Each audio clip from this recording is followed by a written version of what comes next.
अस्सलाम वालेकुम दोस्तों, उर्दू दास्तान चैनल पर खुश आमदीद। मस्जिद समीन हजरात, आइए सुनते हैं उर्दू नावल जानवर किस्त नंबर 25। मस्जिद समीन, आपसे उम्मीद की जाती है कि वीडियो को लाइक करें और चैनल को भी सब्सक्राइब कर दें, शुक्रिया। मोम का इस रात था कि हम जो सिर्फ 9 मील की मुसाफत तय करके आए हैं, ज़रा वॉशरूम जाकर फ्रेश हो लें। अगर नहाने का मूड ना हो तो मुँह हाथ धो लें। अनहद मुझसे कहने लगा, मेरे थे नहान का सवाल ही पैदा नहीं होता। मैंने पूछा, कैसे?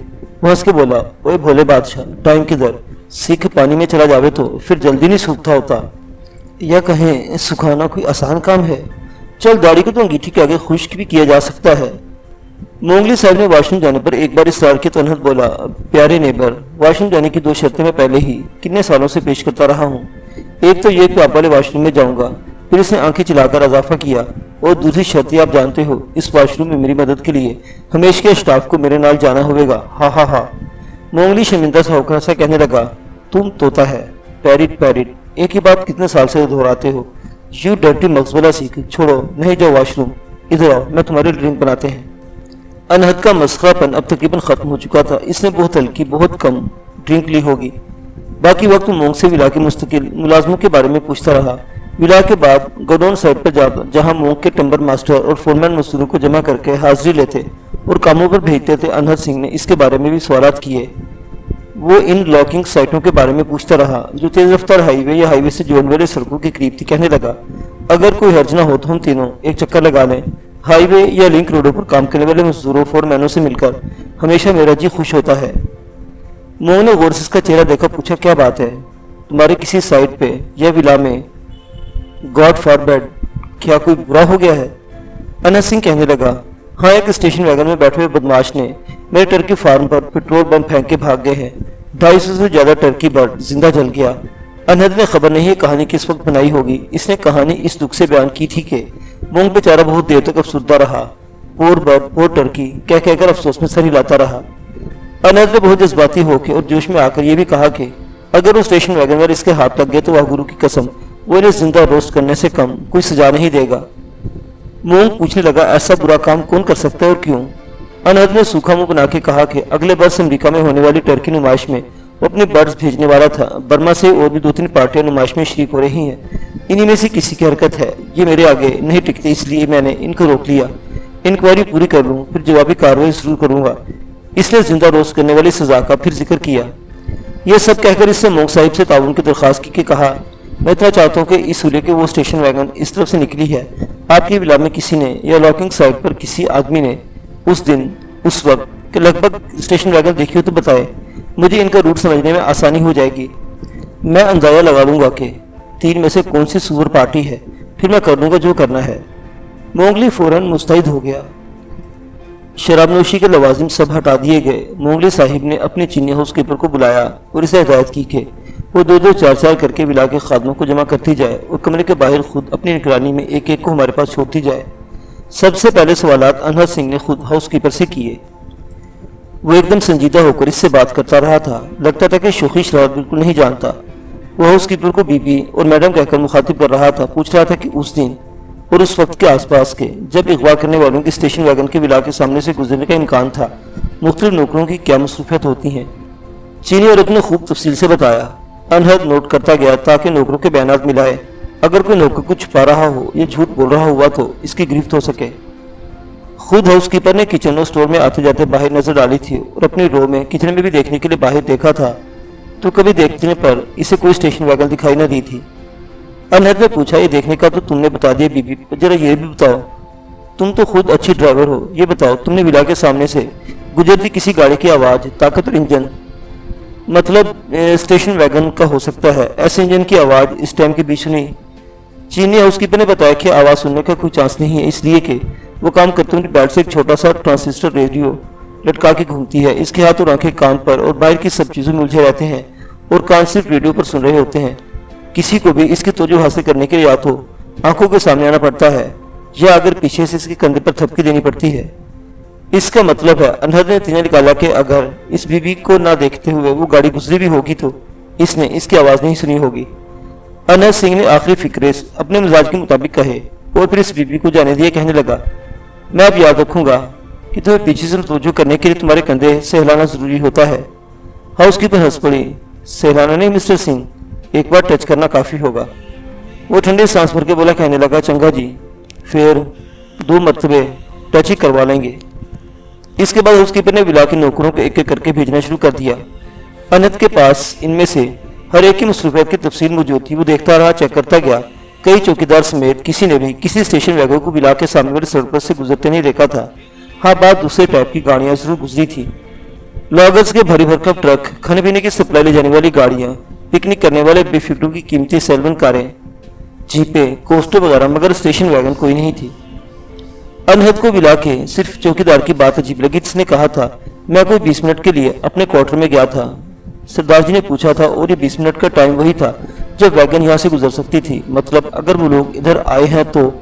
चौकीदार क्या कहता है? इसने वही बात दोहराई कि मैं इतने से इतने बजे तक गेट पर नहीं था, मेरी जगह कोई नहीं था, किसी की जरूरत भी नहीं थी, क्योंकि इस वक्त मोंगजू साहिब, मालिक मोंगली का हमशक्ल, जो इस विला का चीफ सुपरवाइजर था, गेट के बाहर खड़ा मोंग नाम की प्लेट पर नया पेंट लगा रहा था।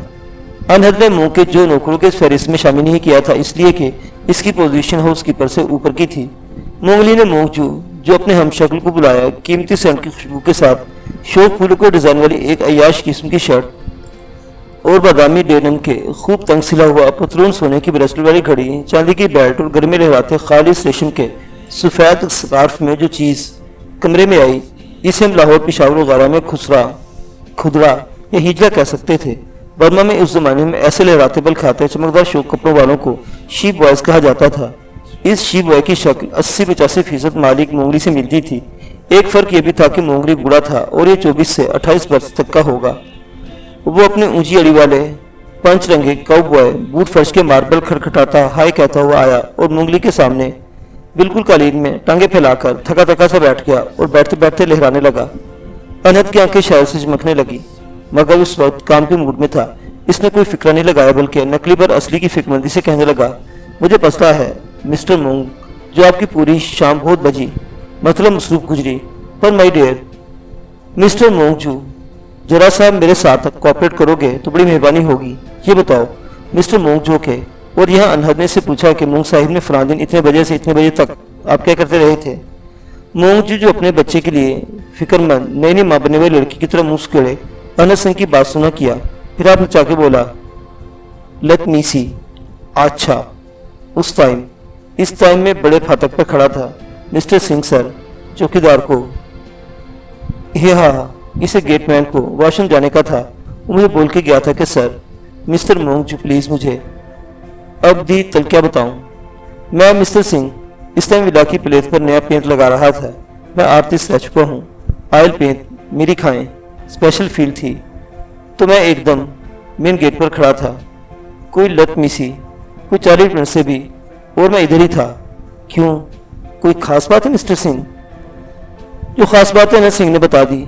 अपने फर्जी टर्की हाउस पर पेट्रोल बंक फेंके जाने और टर्की बर्ड्स के जिंदा जलने का किस्सा मोंगजू को नहीं सुनाया। कहने लगा, कुछ ऐसा हॉरिबल, मतलब खौफनाक एक्सीडेंट करके भागी है उस स्टेशन वैगन के।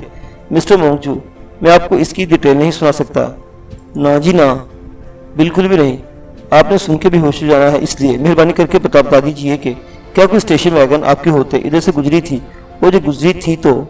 No sir mister Singh sir, कोई स्टेशन वैगन नहीं। ये तो थे, हाँ, एक स्पोर्ट्स कार गुजरी थी, एक इतराई हुई बीच, मतलब जाने दीजिए, मतलब एक लड़की एकदम बदसूरत की हैंडसम के साथ बैठी थी, इतरा रही थी। बस वो स्पोर्ट्स कार और मैं और 3 ट्रैक्टर ट्राली और बस, और कुछ नहीं। विला के एक एक आदमी से पूछ लिया गया था। रात हो गई थी। मोंगली साहिब ने वक्त देखकर कहा, तुम दोनों जेंटलमैन रात इधर ही रुको। मैं फोन पे पहले ही बोल चुका था मिस्टर सिंह तुमको। मगर अनहद सिंह राजी न हुआ, कहने लगा, मुझे एक चक्कर गोदाम साइड पर लगवा दो। मैं इस वक्त सारे ही वर्कर इधर इकट्ठा हो रहे होंगे, लॉन्ग साइड वाले भी, कारखाने वाले भी। मैं इनसे मालूम कर लूंगा, फिर वापिस होके हम दोनों अपने प्यारे मेजबान के साथ खाना खाएंगे और चले जाएंगे अगली टंबर जाकर ऊपर की तरफ, यानी जुबर मियाँ सलठी के पास। लॉगिंग साइटों पर रात पड़े कौन होता है? सभी खाना खाने और सुबह 4 बजे तक लट्ठे की तरह पड़ के सोने के लिए गोदामों के पास बनी लम्हा खोलियों में आगे होंगे, इसलिए काम आसान हो जाएगा। यहाँ से मालूमात करके अगर आगे जाना पड़ा तो जुबर मियाँ सलठी की टंबर स्टेट में सवेरे 2:30-3 बजे तक पहुंच सकते हैं। बस अब वक्त होगा कि वहाँ के वर्कर भी अपने भी लंबा खोलियों में पड़े सोते होंगे। जुबैर मियाँ के जिन्नुशान कोठी में कुछ देर आराम से बैठने चाय पीने के बाद हम दोनों जुबैर मियाँ की बेदार होते कारीगरों मजदूरों को जा पकड़ेंगे। अगर इस वक्त नहीं पकड़ा तो फिर लोगों से रात पड़ने पर ही मुलाकात हो सकेगी। हम मोंग स्टेट के गोदाम की साइड की तरफ चले गए। गाड़ी शेरले थी जिसे मोंगली की ड्राइवर हाउस कीपर बकौल अनहर सिंह की चीनी माशूक चला रही थी। अनहर जिद करके अकेला अगली सीट पर जुड़ा बैठा था और बार बार हाउस कीपर से कह रहा था कि आहिस्ता चलो और अगर टाइम हो तो बाकी सारी उम्र गोडाउन साइड आकर पहुंचने में लगा दो। तुम्हारे पास बैठने का जो मौका मिला है क्या पता फिर कभी मिले ना मिले। वो इसे बिंतु कह के बुला रहा था और बार बार लहक कर गा रहा था, बिंतु दा लख चन वगरा और बिंतु दा यानी बिंतु की कमर चांद जैसी। अगर वो इस वक्त भी होता तो मोंगली साहब हरगिज इसे आगे नहीं बैठने देते। एक बार वो नशे में था और इस तरह बिंदु के बराबर जा बैठा था तो उसने बहुत परेशान किया था हाउस कीपर को भी और मोंगली को भी। वो मोंगली से शर्त लगा रहा था कि बिंदु की कमर नए चांद की तरह घूमी हुई है, नाले चिट्टी स्क्वायर चनवर की चमकदारी है। देख लो, बावें हाथ ला के देख लो, बावें अखा नाल देख लो। हम 10-15 मिनट में गोडाउन साइड पर पहुंच गए तो चीनी हाउस कीपर ने गाड़ी रोक के दरवाजे खोलते हुए अंग्रेजी में धीरे से कहा, मालिक का शुक्र है हम सही सलामत पहुंच गए। मिस्टर सिंह बावजूद पहुंच गए। अनहर सिंह कहने लगा, अंग्रेजी में कहने लगा, हम पहुंचते कैसे नहीं, तुम परफेक्ट लेडी हो और मैं परफेक्ट सिख हूँ। इमारती लकड़ी के खुले गोदामों के बीच बंद छपरेदार कोठी से बने हुए थे। एक बंद छपरे के आगे बहुत सी ट्यूबलाइटों की रोशनी हो रही थी। हमारी गाड़ी सामने रुकी तो लॉगिंग मास्टर और सुपरवाइजर और मिस्त्री किस्म के फोरमैन और जिम्मेदार सब इकट्ठे हो गए। उनमें के 3 बड़ों ने गाड़ी की तरफ दरवाजे खोले जिससे मोंगली और इसका मेहमान यानी ये खाकसार बैठा था, बाकी घेरे खड़े हो गए। अनहद अब भी एक मसरूफ हाजिर दिमाग तफ्तीशी अफसर था। मुख्तलिफ तरीकों से पूछते हुए इसने बाहर हाल मालूम कर लिया कि टम्बर काटने वालों, चौकीदारी करने वालों, ऊंचे दरख्तों पर चढ़कर चोरी चुकारी और आग धुएं पर नजर रखने वालों ने और आम मजदूरों ने गर्ज किसी ने भी मोंग स्टेट के किसी रुख से किसी लिंक रोड पर, जंगली रास्ते या हाईवे पर उस दिन इतने बजे तक कोई स्टेशन वैगन नहीं देखी थी। मोंगली बूढ़ा आदमी, इसके खाने और फिर सोने का वक्त हो चुका था। अनहर सिंह ने जो मुझे जाहिर बेपरवाह हंसोड़ आदमी लगता था घड़ी देखी, सब मजदूरों फोरमैनों वगैरह का शुक्रिया अदा किया और हाउस कीपर खातून से लहवट होकर कहा कि चल चलिए चिराग दे मेले। मुझे अपना वतन याद आ गया। अनहर सिंह ने यकीनन लाहौर का मेला चिरागा नहीं देखा होगा, मगर ये गीत किसी न किसी तक पहुंच गया था। अनहर सिंह ने इस हंसोड़ आदमी ने नादानिस्तगी में मुझे उदास कर दिया था। गाड़ी में मोंग स्टेट की विला तक आते हुए मुझे शालामार लाहौर पिशावर का किस्सा खानी बाजार, ढाके की बैतुल मुकर्रम मस्जिद और कराची का क्लिफ्टन बीच याद आता रहा। हाउस कीपर सब कुछ इंतजाम करके गई थी। गाड़ी पोस्ट में छोड़कर वो डंग सीट से उछलकर कहीं और जैसे उड़ती हुई किचन के इलाके में गायब हो गई। जितनी देर में हम ताजादम होकर खाने की मेज तक आ पाते, इससे कम वक्त में हाउस कीपर ने और सेंट में नहाए हुए शीप बॉय मोंगजू वगैरह ने खाना लगवा दिया था। हाउस कीपर कलफ लगे कपड़े पहनकर हमेशा तरोताजा रहने वाले किसी तिलिस्मी फूल की तरह मेज के बराबर खड़ी महक रही थी। अनहद ने एक बार इससे आहिस्ता से कहा, वो दिन कब आएगा जब तुम मेरे बराबर बैठकर इस मेज पर खाना खाओगी। तुम मुस्कुराती आहिस्ता से बोली, यहाँ इस मेज पर ही क्यों, 2 दिन तुम्हारे विला के डाइनिंग हॉल की मेज पर आ सकता है, कभी बुलाओ ना। औरत ने बात आधे मस्खरेपन में आधी संजीदगी से कही थी। अनहद सिंह ने छत की तरफ मुंह करके नारा मारा, जो बोले सो निहाल, सत श्री अकाल। औरत डर सी गई, फिर मुंह छुपा के हंसने लगी। मोंगली ने मुस्कुराते हुए इनका सर हिलाया, हम सबको खाना शुरू करने का इशारा किया। ठीक इसी वक्त बाहर बरामदे से टेप किए हुए गाने की आवाज आई, सरोता कहाँ भूलिया प्यारे नन्ना वधिया, प्यारे नन्ना वधिया सरोता कहाँ भूल। मैं झटके से उठ खड़ा हुआ। ये तो वो गीत है जो सर्कस में शंभू के बादशाह की बेटी रोकसाना बजा रही थी। पहली बार इसने टेंट में, दूसरी और आखिरी बार मैंने टेप में उस वक्त सुना था जब अगवा करने वालों से घेरा था। मैंने चीख के कहा, अनहद ये रोकसाना का टेप बज रहा है। अनहद सिंह साथ है मेरे और मैंने डाइनिंग हॉल से निकलने के दीवानावार बजते हुए टेप की आवाज की रुख दौड़ना शुरू कर दिया। मस्जिद सामीने हजरात, जानवर की ये दास्तान अभी जारी है। बकिया वाकया अगली किस्त में देखते रहिए उर्दू दास्तान। अल्लाह हाफिज।